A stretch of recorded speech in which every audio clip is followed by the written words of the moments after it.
మెదక్ పట్టణంలో వినాయకుడి విగ్రహం అపహరణ కేసులో పోలీసులు కీలక పురోగతి సాధించారు. ఈ కేసులో 4 నిందితులను అరెస్టు చేశారు పోలీసులు. ఈ కేసులో ప్రత్యేకంగా ఒక బృందాన్ని తయారు చేశామని అడిషనల్ ఎస్పీ మహేందర్ రెడ్డి తెలిపారు. నిందితులు విగ్రహాన్ని ఆటోలో తీసుకెళ్లిన దృశ్యాలు సీసీటీవీ కెమెరాలో రికార్డు అయ్యాయని తెలిపారు. వీరు మొదటగా నర్సాపూర్ వైపు వెళ్లారని, ఆ తర్వాత చేగుంట నుంచి హైదరాబాద్కు వెళ్లినట్లు తెలిపారు.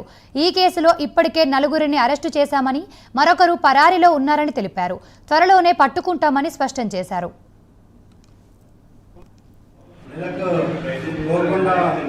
చెందిన ఎర్రల సురేష్ మెదక్ టౌన్ పిఎస్కి వచ్చి గత నెల 26వ తారీఖు రోజు మధ్యరాత్రి చంద్రబాబు క్లాబ్ దగ్గర ఆయన మన ఎర్రల సురేష్ అనే వ్యక్తి ఈ యొక్క వినాయక చవితి పండుగ సందర్భంగా మ్యానుఫ్యాక్చరింగ్ విగ్రహాలు తీసుకొచ్చి అమ్ముతాడు.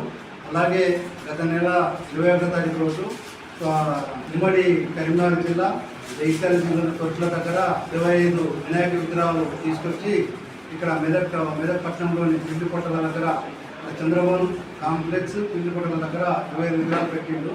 26వ తారీఖు రోజు ఆయన పార్ట్నర్ ఇద్దరు కలిసి వ్యక్తి ఉదయం వచ్చి 27వ తారీఖు రోజు పొద్దున వచ్చి చూసుకున్నాడు.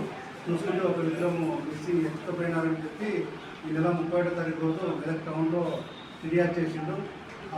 ఎర్రల సురేష్ ఫిర్యాదు మేరకు Medak town inspector D Mahesh FIR case నమోదు చేసిండు. క్రైమ్ నెంబర్ 321/25 అంటే సెక్షన్ 305 క్లాస్ 5లో 305 బిఎన్ఎస్లో కేసు నమోదు చేసి